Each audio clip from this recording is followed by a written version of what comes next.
Okay guys, this will be the first of a series of Skybox analytical videos looking at the macro strategies and some of the general decision makings and an explanation of advantage, disadvantage, map control, rotations, and all the rest of it. So to begin with, I wanted to take this opportunity to kind of just look at Inferno and explain a basic idea. Now, when we're looking at winning and having success, the best way to do it is to increase our likelihood. Now, to increase our likelihood, we want to gain as many advantages as we possibly can. One of the most important advantages that we can gain in Counter-Strike is the advantage of map control. Map control gives us information. This is a game about incomplete information. So the team that has more information, especially at the professional level, will be able to make a more consistently better decisions, and to also have a situation where their opponent also ergo has less information and is forced to make errors or to have to gamble, and they'll be in maybe in positions where they can only make some bad decisions. It becomes very difficult when you do not have information, and very punishing when that relates to the CT side, because their rotation times will be impacted enormously, and the difference in seconds in rotation times can effectively win or lose you a round. So let's quickly look at what is a default, and then we'll look at a couple rounds. So a default for the T side is going to feature them trying to take banana, and it's going to feature them trying to take apartments and top mid. These are the areas that you want. If you're able to deny these areas from the CTs, then you're loving life, because to attack B or to attack A requires position either here or here. Like, you've got to have one of those positions to do that. So now if we're in a position, let's say, where we have both this and this, and the CTs are stuck, on the bomb site without really any information, all of a sudden it's like, okay, which side are they going to be able to attack? We can't possibly know. And look at the rotation times. The rotation time is huge. So if you get it wrong, or if you try to cheat a player over and you're wrong, then you will lose the round. So effectively, the T's want to have this and to have this, and then that's when the magic can happen. That's when you gain a huge advantage. So to play against that, what the CTs are trying to do is they're trying to take banana control. They're trying to maintain top mid control for as long as they can and as safely as they can. So those are the two big objectives for both teams. And we'll typically see a lot of action towards banana and a utility battle, which we'll go into more details about. But there's this idea of a war of attrition from a utility standpoint. Because, for example, you can allow the CTs to dump all the utility in the world in there, but if they have a tendency to overuse utility, then you can play retake, then you will have more utility and they will have less. Or conversely, exactly the same principle applies to the CTs, and we're going to see that in one of these rounds, where the CTs will use limited utility to kind of bait the Ts into investing and their utility in taking banana, and then the CTs play retake with more utility, which cancels out the banana control that the Ts initially had. Then the Ts are left in a round where they have very little utility and therefore very limited options in executions, in site takes. So this is another dynamic we are looking at. So if we quickly go into a couple rounds, I'm going to show you this round where obviously the expectation, actually before I get there, one of the expectations as to how a default will standardly play out is that the Ts will send one to the apartments, who will then clear boiler, and then they'll send one through the apartments as well, who can kind of clear these close positions, and then they can also double peek together from both sides this long corridor. And that can be pretty effective because this is also a terrible peak. It's the left eye peak, very close as the CT to the angle of engagement. Everything is very spammable. So it's not even a position that's all that desirable to hold or people are going to be looking for. So that's one thing that they'll be doing. And then they'll just sit. They'll just sit in these positions potentially. Maybe one of them will come out of the apartment, you leave one in boiler. And then the other three players at the beginning of the round will invest their efforts in trying to take banana. Then what happens if, let's say the Ts are successful in getting banana, they got top banana control, they rotate the additional players out, then they go for a top mid take. The smoke will come down, they'll flash through, the boiler attack comes through, and then they'll try to take mid control as well. This is the natural flow of a default. Banana and apartments control leave someone top banana to maintain presence, and then you rotate everybody else towards top mid, and you take top mid, and then the seesawing can occur between these two positions. And again, if you're going to attack B, you got to have banana. If you're going to attack A, you got to have top mid. These are the principles of the map control on this map. So therefore, if the CTs have banana, not only do they know that B is not under threat, and the Ts will not be able to have any threat towards B, but they know that they can then cheat an additional player towards top middle, or they can play a two-man setup here instead and have very fast flank timings to what at this point, if you have banana and there's no threat, it's an A attack as far as you're concerned, because you have all of this deep position until the Ts challenge it. They cannot go to B, so therefore it must be A. Okay, so let's go into the rounds very quickly.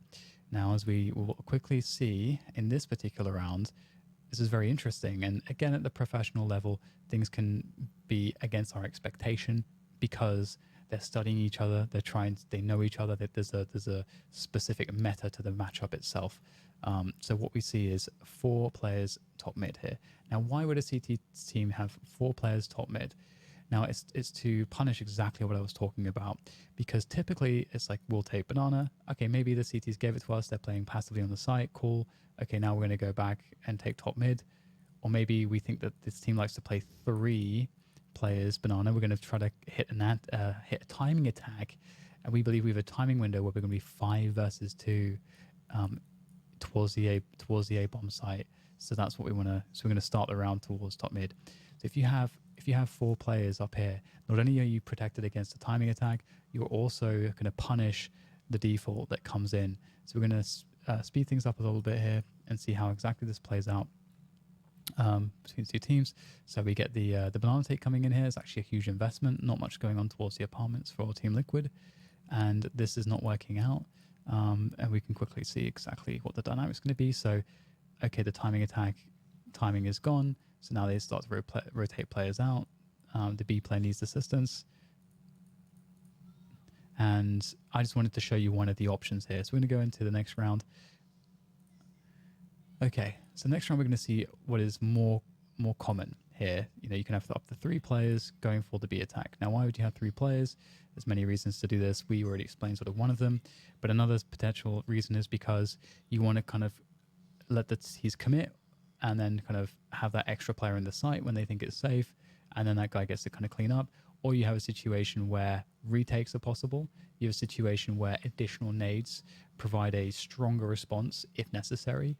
You can have a stronger response in response to what the T's do, or you can just have a very aggressive 3-man, like just we're definitely taking banana type approach. We're going to live and die by this. We're going to try to trade to success and so on. So lots of different ways you can play it, but you don't want to give away that there's 3, because if you do throw 3 HEs straight away, what's going to happen?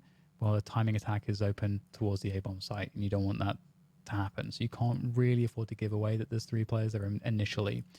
So you want the T's to commit first. So we're going to see a lot of action towards banana here. We're going to kind of look at the nades usage. Okay, so first nade from the T's goes towards the car. And why is this important? This nade here, this prevents device from, if he had a really good timing, going for this quick half wall peek and getting a quick pick. And if he was with the fast timing, it could do that. He's going to most likely die or get traded or something like that. So we get the exchange of nades, we get the deep molly. You can see how this creates a separation between Stewie and his teammates. So that's a little bit annoying for the T's. It means that they can't attack, because if Stewie was to go out there by himself, he doesn't have anybody to trade for him. So now they're kind of stuck. Typically what happens is the CTs will have a close and far molly, which creates a pocket here where you can toss in the HE grenades and that to do massive damage and ensure they'll do a lot of damage. We're going to see the smoke there, which will allow push from the T's. And again, we can see quickly, I'm going to disable my webcam so we can see the utility. Look at the utility differential between these 2 teams. We already spoke about this, and we said that the CTs can kind of make it look like they're investing and then not go for the full investment, which sets themselves up for a retake, which as these teams, as the T side is burning out all their utility, they're the ones that will lose the advantage in the situation, and they will be at a disadvantage, and the CTs will have position, more utility, and maybe even more players. So We'll see how it plays out. Okay, so this is very dangerous. Obviously, they've got the molly here to stop Device re-peeking with the AWP, because it's bloody Device, and he's definitely going to own you if he is able to get a re-peek off with that AWP most likely. So that's what they're trying to make sure that he cannot do. These smokes allows Unleash to progress with Stewie.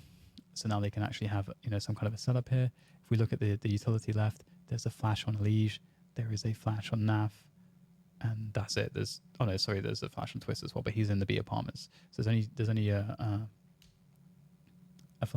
one flash. No, hang on. Nav, Twist, Unleash. Okay, so Nav and Unleash. There's 2 flashes available. Took me a while to get there, but we got there in the end. So there is flash plays possible, but flashing Device here, it's kind of rough because he can quite easily get a flash from a teammate, re-peek. They should be able to understand that they've invested more utility than their opponents. So at this point, every bit of utility is precious for the T side. As you can see, Unleash goes at the peak. He's on the angle. He's able to take down Device without angles. So they can actually caught Device off guard. Now this is really cool. So this is what we were talking about. We get the retake smoke and the molly behind the smoke. So if the smoke goes down, and whilst the CTs need to get into position, the T's cannot push the smoke because they'll be in the molly. They'll be burning. So this molly is actually this is time. This is time for rotation. That's what its purpose is for the CTs, so they can actually attack this position, clear it out, then be set up there. And then it's the situation where the T's have to reinvest utility, which they already dumped, to retake the position.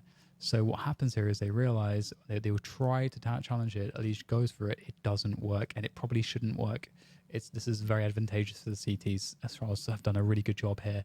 And then what happens is the situation. This is Counter-Strike. Situation changes enormously here. This is a high energy moment, because as soon as Unleash goes for this play and dies, his team needs to react immediately, and they have to win position quickly, because this rotation from Zipex is going to start happening, because now they know that they have this position. Sure, there's a minute 20 left, but there's only 3 Ts remaining.